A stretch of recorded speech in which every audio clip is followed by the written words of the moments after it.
Good morning, Year 8, and welcome to our first recorded lesson of this week, Mastery Monday. Every Monday, when we're back in class as well, we will practice writing skills. It'll be a dedicated lesson for thinking about writing and developing technical accuracy. In other words, making sure that our wonderful creative ideas are accurate. The aim of these sessions is to learn how to build and craft brilliant sentences. So we start with sentences which we will then over time build into paragraphs and bigger pieces of writing.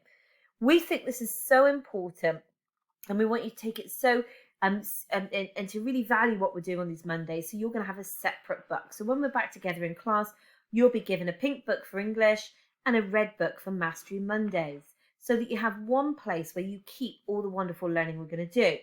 In those lessons and for today, I'm also going to encourage you to get a piece of paper, a pen, a ruler, and a coloured pen for marking if you have it. If you don't worry, you can just use a pen for today, okay? So press pause and get yourself the materials that you're going to need. Brilliant. Have you got everything you need? A piece of paper and a pen and a ruler? Wonderful. So if we write in our books today, Mastery Monday, and our title, Understanding Nouns. Can you see it across the top there? So just write in our book or on your piece of paper, Understanding Nouns. Okay, now in each lesson, like we're going to do today, we're going to do a bit of revision. So we're going to go back to old rules. We're going to introduce new, learning and practice. And we're going to build to a place where we can apply that knowledge independently by ourselves. So our title, Understanding Nouns. So we're going to revisit some prior learning. We're going to remind ourselves now of this rule, that a full sentence needs a subject and a verb. A sentence is not a sentence if it does not have a subject and a verb working together. Some sentences may also have an object. Okay, so a sentence absolutely has to have a subject, which is the person, place, or thing carrying out the action, doing the action. Every sentence absolutely must have a verb, the action that is being done. So the dog sits. Who or what is sitting? The dog.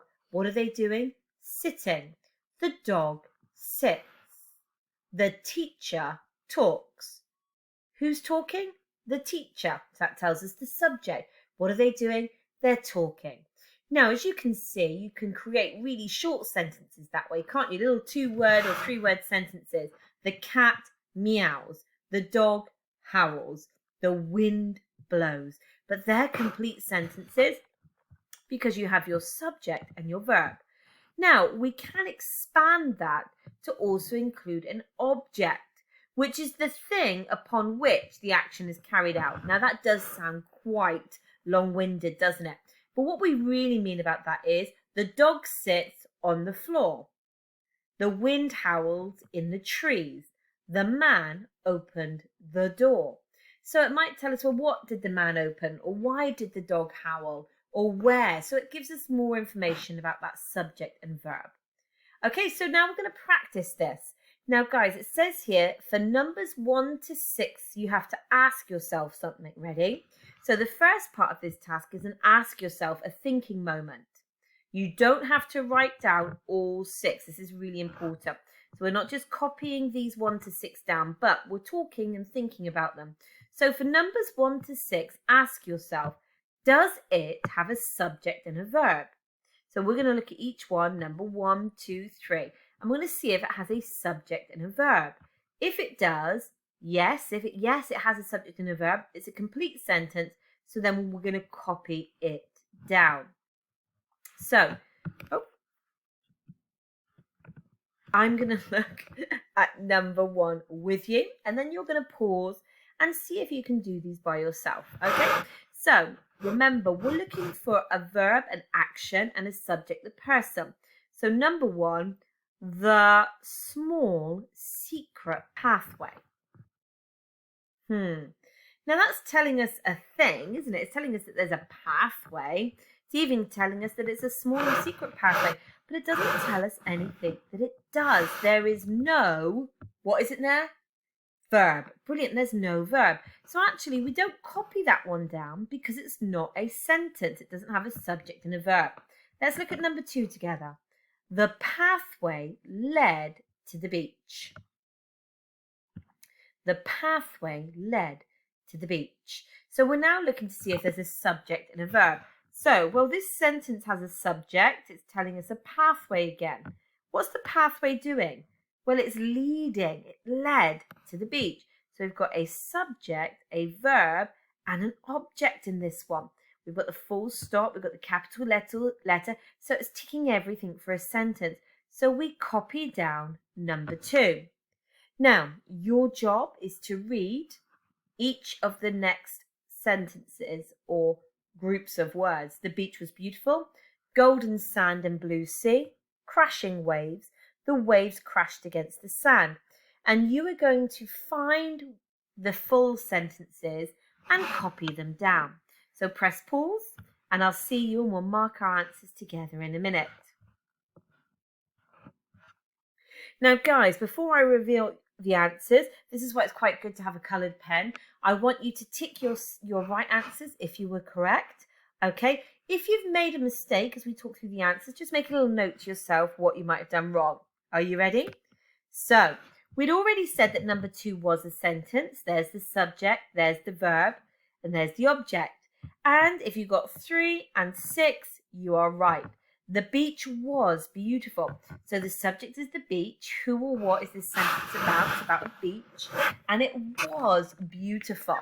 Now, well, you're year 8 now, so it's going to be a bit challenged. Was is a verb. It's from the verb to be. She is. They were. We was. We was.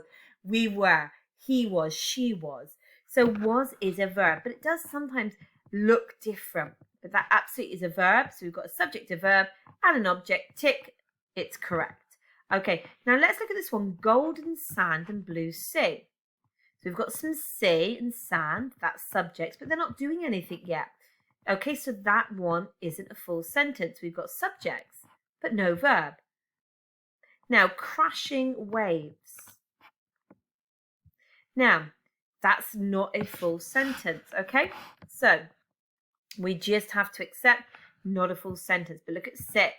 The waves crashed against the sand. What's our subject? The waves. What are they doing crashing against the sand? So brilliant. So we've got 3 complete sentences, 2, 3, and 6, and 3 non-examples, 3 fake sentences. So give yourself a tick if you are right. Brilliant. Now, we're actually going to focus on noun stem. We're going to look at the different types of nouns. So I would love you now just to write down in your book, concrete nouns. Okay? Now, I'm going to ask you in a minute just to write down as well the definition, but not all of it. I'm going to tell you how far I want you to write, okay? So concrete nouns. A noun is a person, place, or thing. So here we go. A noun is a person, place, or thing. So I'd love you just to write that definition down for me, okay? So a noun is a person, place, or thing. Now, there are different types of noun, and the concrete noun is something tangible that you can interact with. Love that. So I just want you to write down that a noun is a person, place, or thing, but this next bit you can just listen to for a minute, okay? So a concrete noun is something tangible, which means real, that you can interact with. In other words, you can experience it with one of your 5 sentences.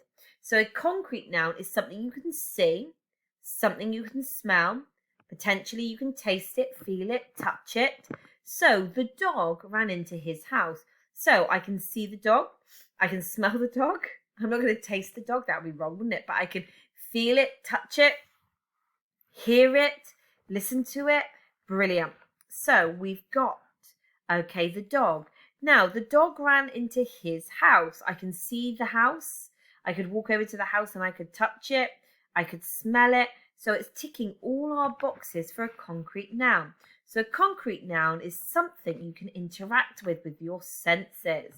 So our task, it says read each sentence and write down the concrete nouns. So as I read the sentence, I want you to be thinking, well, which words in the sentence name a person, place, or thing, and as something that I could see, smell, taste, feel, and hear.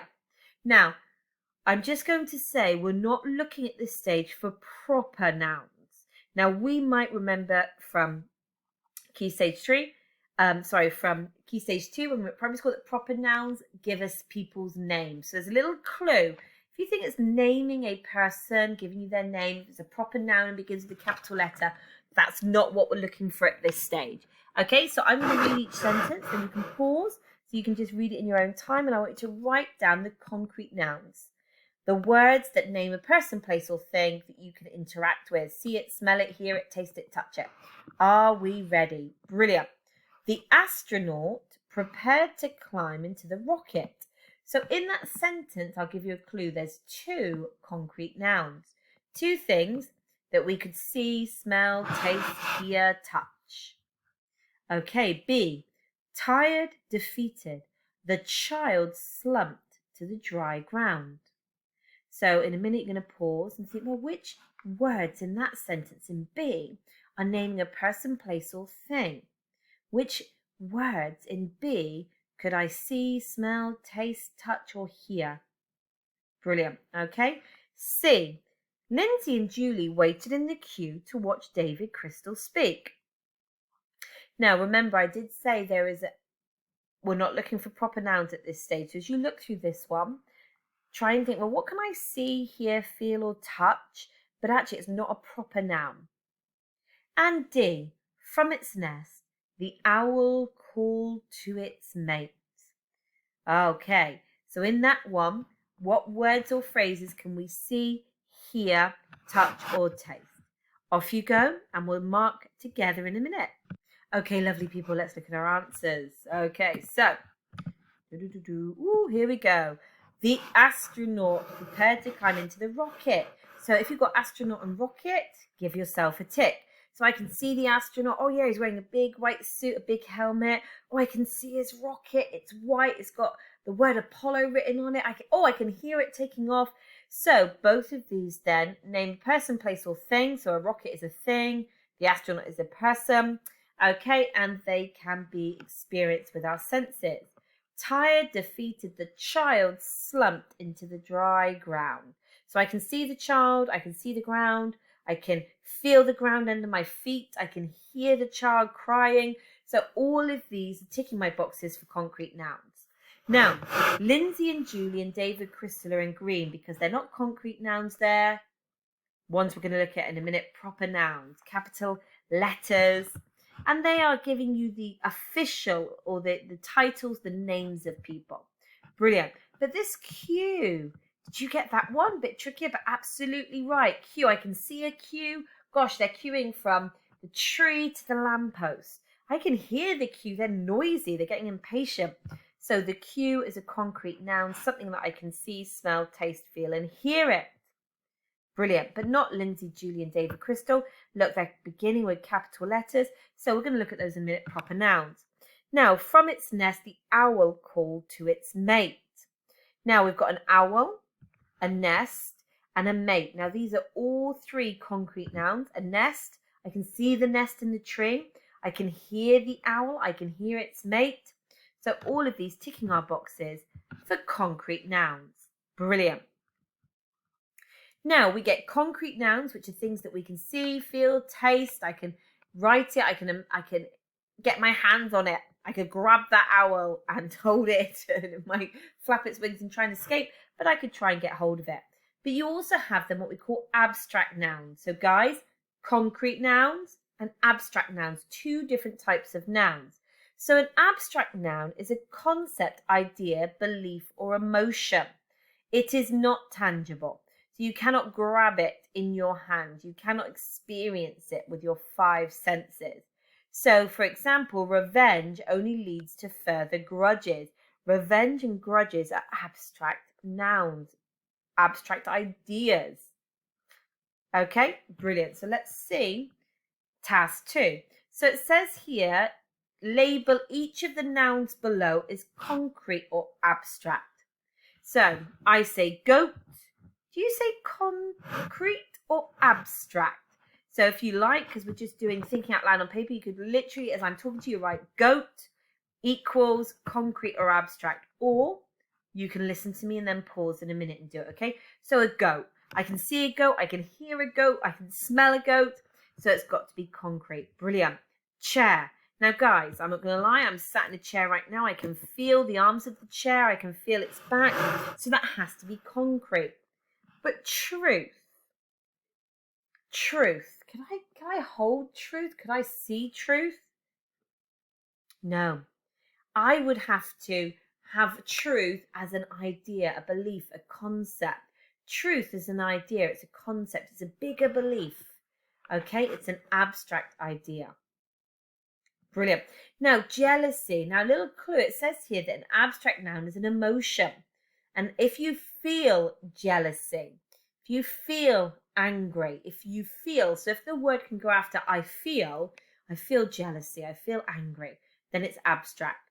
So I feel jealous, I feel jealousy. So jealousy is an abstract emotion. Brilliant. So we call that one abstract. Oh, I've done all the answers for you. Oh, well, we're learning together. I'll let you do the next three. Elation. So elation is like the emotion of happiness. So do you think elation would be concrete or abstract? Shampoo. Is shampoo abstract or concrete? Could I see shampoo? Could I feel shampoo? Could I put the shampoo on my hair? Is it abstract or concrete? What about history? Is history an abstract or a concrete noun? Now, B is slightly different. Okay, B is a sentence that makes sense. It's a complete set of ideas, and it uses abstract and concrete nouns together. So again, as I read this sentence to you, I just want you to write down and say whether you think the words, the nouns are concrete or abstract. So the air grew cold, as if a ghoul had entered the cemetery, and I felt absolute horror. So air. Is air concrete or abstract? A ghoul. So a ghoul, like a creature, like a ghost. A ghoul, would that be abstract or concrete? What about cemetery? Is cemetery an abstract or a concrete noun? What about horror? Is horror an abstract or a concrete noun? So guys, I'm just going to let you pause. Remember, what we're really trying to do is create two groups of words, aren't we? A group of words that have the abstract nouns and a group of words for concrete nouns. Okay, my lovely, so just press pause and sort these words into their two categories for me. Right, did you get it? So all our yellows are our concretes. So a goat, a chair, shampoo, a ghoul, the air, cemetery. These are all concrete. Now, guys, there are always, with concrete nouns, some that not all the senses apply to. So I can't really see the air, but I feel it, I can hear it. Okay, it's not a concept, an idea, it's a real thing. Brilliant. So look at our concrete nouns. Give yourself a tick if you got them right. Goat, chair, shampoo, ghoul, air, cemetery. And give yourself a tick for our abstracts. Truth, jealousy, elation, history, and horror. Brilliant. You're doing really well, guys. Well done.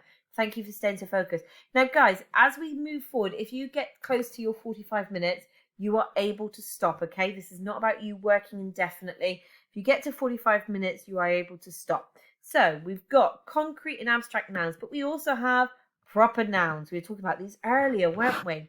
The names in green were all proper nouns.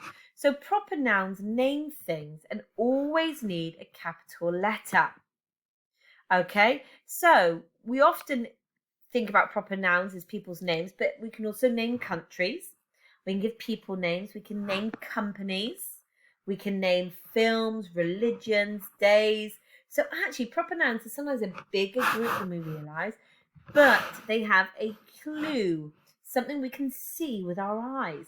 Proper nouns should have a capital letter. Now, it says here, for each common noun, write down a proper noun to match with it. Oh, and don't forget your capital letters. So if I say boy, it says here Oliver. So if it was a girl, Amy. You could use your own name, for example. So I'm going to read through each of these and I'm going to pause in real time and ask you to write down an answer. So could you please give me the name of a country? So for A, give me the name of a country. Could be our country, a country you've been to on holiday. Give me the name of a country. Brilliant. Now B, could you give me the name of a company? Now, by company, think of the company that makes your mobile phone. Think of the company that makes the shoes you're wearing. Think of the company that made your TV. So probably if you look around, even this then, think of the company that made your computer, if you're working on a computer, or made your phone, if you're working on a phone. So a company is the name of a bigger group. Think of the name of the company that makes your favourite takeaway food. Brilliant. C, give me a day of the week. Let's start. What's our something masteries? Mastery. Give me a name. It could be your own name. We can make up a favourite name. Now, it says here a religion. So religions also are names. So could you name a religion that you've heard of, that you know of, that you are for E? Now, if you need to, you can pause and just give yourself the time to write down the name of a country, company, day, name, and religion. Brilliant. Okay, guys, there's too many variations to have all the answers in the world. So this would be me. Country, well, I live in England. And once upon a time, I went to a country called Argentina. Company, well, my computer's made by Dell. I've got an Apple phone. I've got a Sony TV. I've got a shark hoover. What a cool name for a hoover. What day of the week is it? It's Sunday. What's my name? Mrs. Deutsch. I'll give you the name of my dog, Poppy. What's my religion? Christian or Islam or Buddhist. So give me a religion. I'm saying Christian, and that's my 5 done. Now, next task to think about these proper nouns. It says here, identify the proper nouns in the sentences below. Decide which of the proper noun categories they fit into. In other words, when we find our proper nouns, are giving us the name of a country, a company, a day, a name, or a religion. So, in Islam, believers fast every year as part of Ramadan, so they can understand how it feels to be poor and hungry. Now, in this task, they have taken away the proper nouns, capital letters. So, let's look at this together. In Islam, could you tell me what's the name of the religion that is introduced?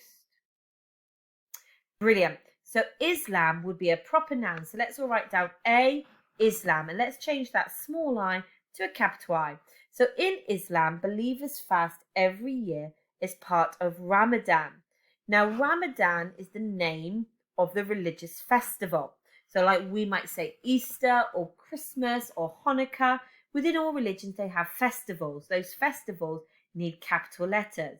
So we've got Islam and Ramadan for A.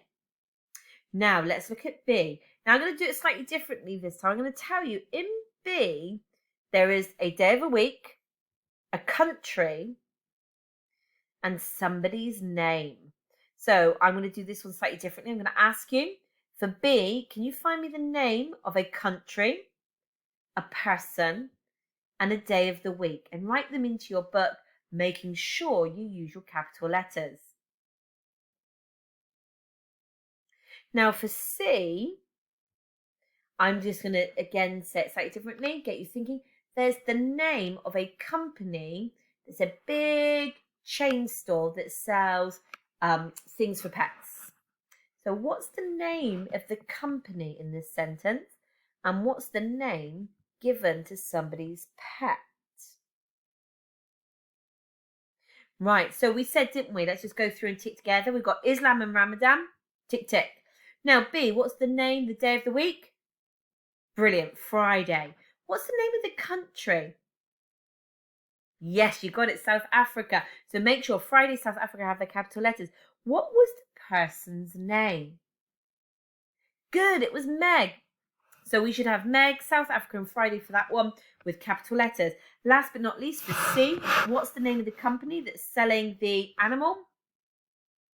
Pets at Home. Brilliant. What's the pet's name? What's the name of the pet that came from Pets at Home? Good, Milo. So that would need a capital letter as well. Brilliant work, guys. Now, this is our last task today. So again, I'm going to explain it, and then you have the time that you need, okay? So it says, copy the paragraph. As you do so, label the noun types and add capital letters where they are needed. So guys, you're going to do this in 2 stages. So as you go through, you're just going to copy it out, adding capital letters where you think they're needed. Then you're going to think about the noun types by doing a little bit of what we call annotation. So let's have a look then. Outside Starbucks, Teddy chewed through his lead and escaped. So we copy that whole sentence. So everybody, copy with me. Now, what do we need to change this to? Because it's the beginning of a sentence. Good, that needs to be a capital letter. So outside Starbucks, Teddy chewed through his lead and escaped. Guys, in this one, I'm going to tell you there are 2 proper nouns and 1 concrete noun. Oh, so can you tell me which are the proper nouns and which is the concrete? So just read it through. Outside Starbucks, Teddy chewed through his lead and escaped. So before we write it down, we want to make sure we know which are the proper nouns so we can give them capital letters. So outside has the capital letter.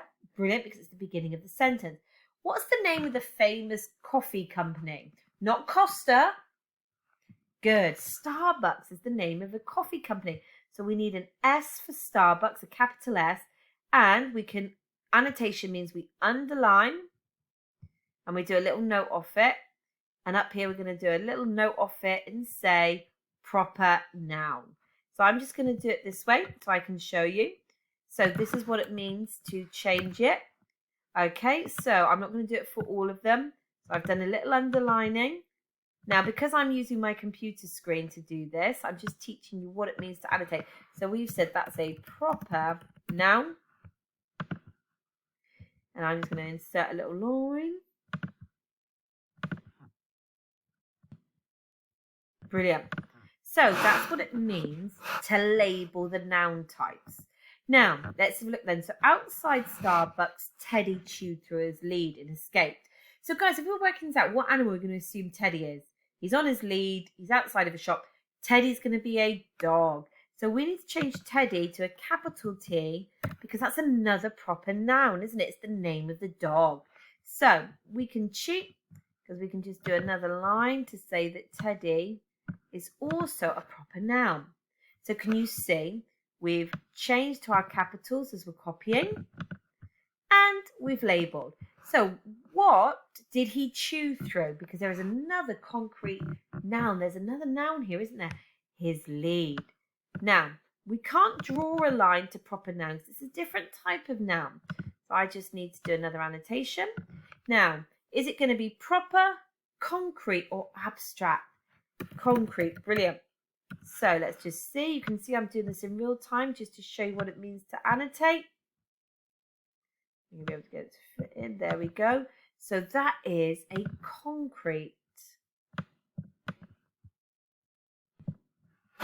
Okay, now, so that is us labeling. So remember, we've got it. That's a full stop. So what we're going to do, we've got to change that into a capital F. Brilliant.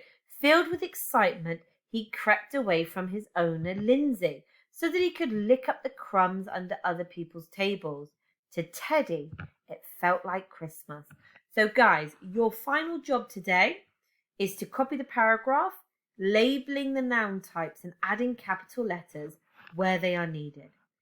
Right? You understand? Are you happy? Brilliant. Send me this paragraph and I look forward to seeing your work. Goodbye, and another lesson is coming tomorrow.